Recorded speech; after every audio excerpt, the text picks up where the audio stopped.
Hey guys, this is Thomas. I am a licensed real estate agent at the Exit Realty North Star office, and today I wanted to do a quick video to kind of talk about something that I get asked a lot. And Jared and I have done not videos directly about this, but we brought this up multiple times. So I've kind of answered this question in bits and pieces, but I wanted to more firmly answer it kind of quickly. I mean, this could be a whole movie TV series for all we know, but I just wanted to talk about from a central Iowa real estate agent's perspective why what we're looking at right now is not like 2008. And the kind of the sub headline I have there is it's all about supply and demand. So just kind of the quick dirty 30-second answer to what happened in 2008 is we had a mortgage crisis where people were giving out mortgages to people that they probably shouldn't have done. And then there were certain practices that they were doing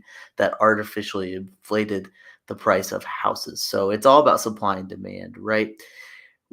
We had a market where they artificially built up demand and they built up not only demand, but they built up the price too with the type of loan products that they were giving out, which also further encouraged builders to build more houses, and it really amped up the supply.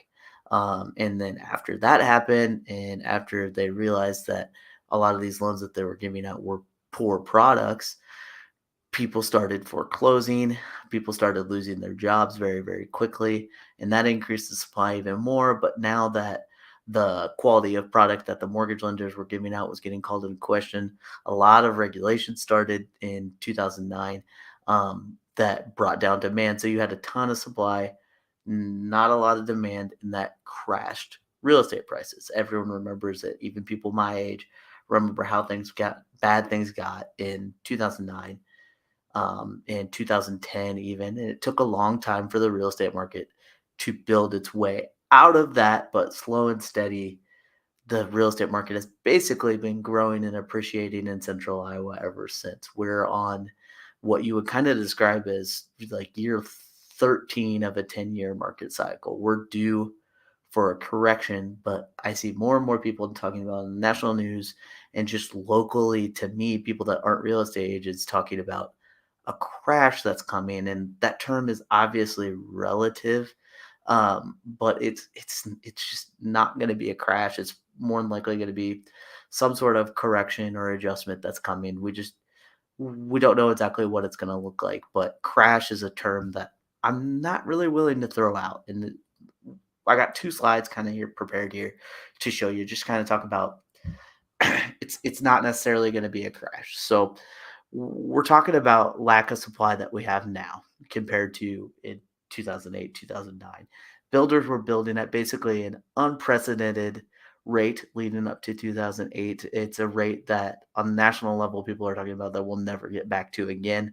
There's just no companies that are willing to take out the amount of risk that they were taking out back then to build at this rate. It's an issue that basically everyone talks about because we need more housing in the world, and there's just no builders out there willing to take the risk to build at the pace that we were building at before 2008 because they don't want to get burned again like they got burned back then. There's a lot of builders that went bankrupt at that time, and just no one wants to take that risk again. So that's something to keep in mind, is that builders are not building at that rate again. So we're not going to get a big jump in supply from builders. Unemployment led to many people needing to sell. So, for kind of a point of reference, Iowa's unemployment rate in 2009 was 6.6%. And in September last month, unemployment rate checked in at 2.7 in Iowa. So we have half the unemployment rate that we did now. And from talking to people looking for jobs lately, I mean, the statistics out there show that you can get 2 or 3 offers, for a job. Is it the perfect job that you want? No, probably not, but there's not a big unease about people's ability to go get jobs right now in central Iowa. There's lots of different business sectors in the Des Moines area. There's lots of opportunity to work if you want it.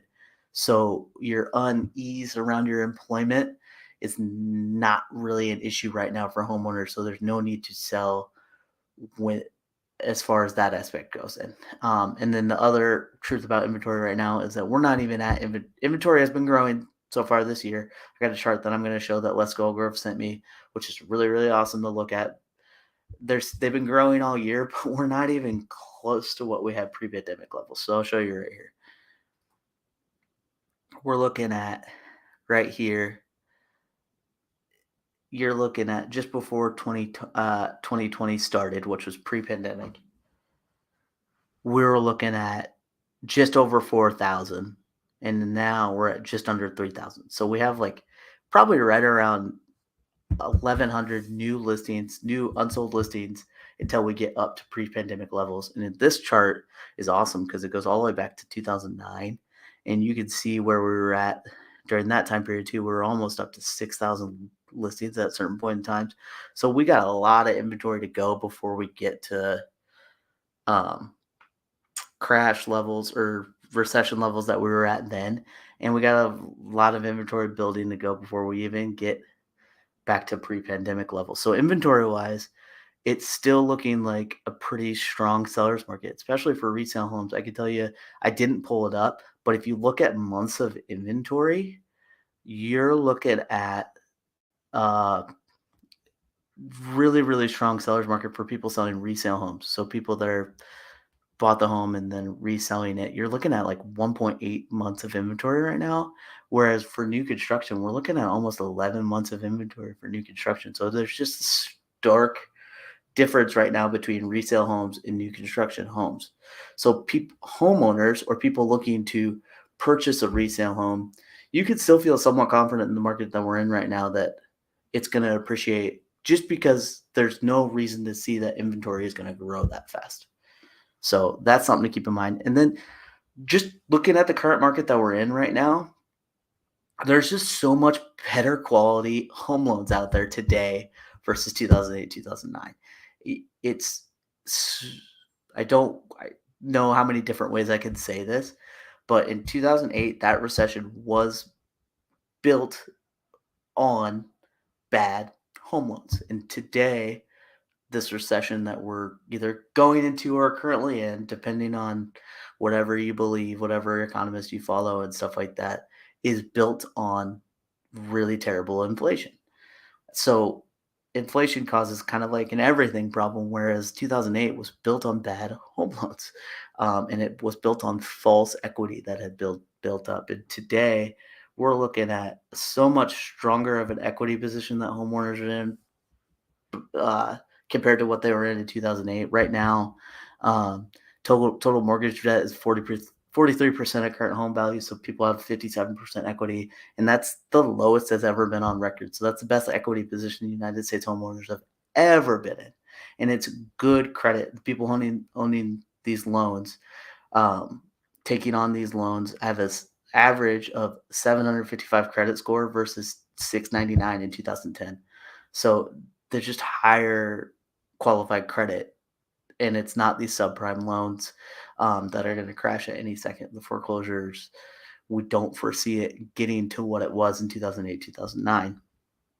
And it's just better quality loans. You're looking at, I didn't pull up the statistics, but you're looking at people have loans right now, very, very low interest rates, and the majority of them are fixed loans. 36% of all mortgages were adjustable rate mortgages in 2007. Today, that number is at 8%. And not to mention, they don't have really firm statistics on it.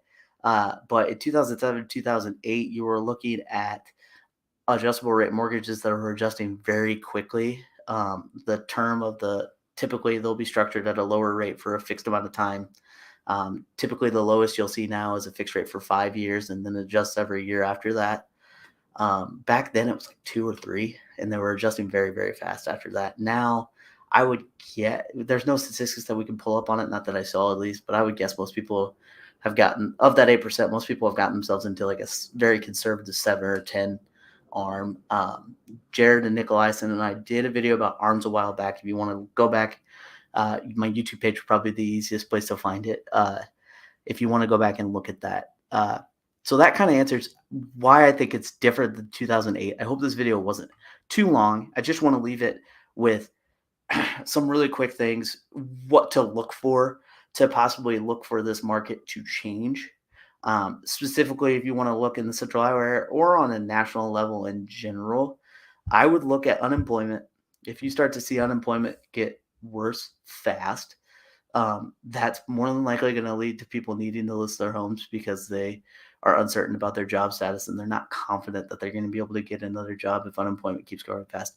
Like I said, Central Iowa, I really don't see that happening, but it would be something to watch because when it comes down to it, because interest rates have jumped so high so quickly, buyer demand has obviously decreased a little bit, or not a little bit. Buyer demand has decreased. When you compare it to last year, there's less homes that have gone under contract in October this year for resale homes than there was last year. It's something like there was 990 that went under contract last year in October, and there's 660 that went under contract this month in October. So buyer demand has increased. But on that flip side, there was even less resale homes listed this month last year than there was last year. Or less resale homes listed this year than there was at this time last year.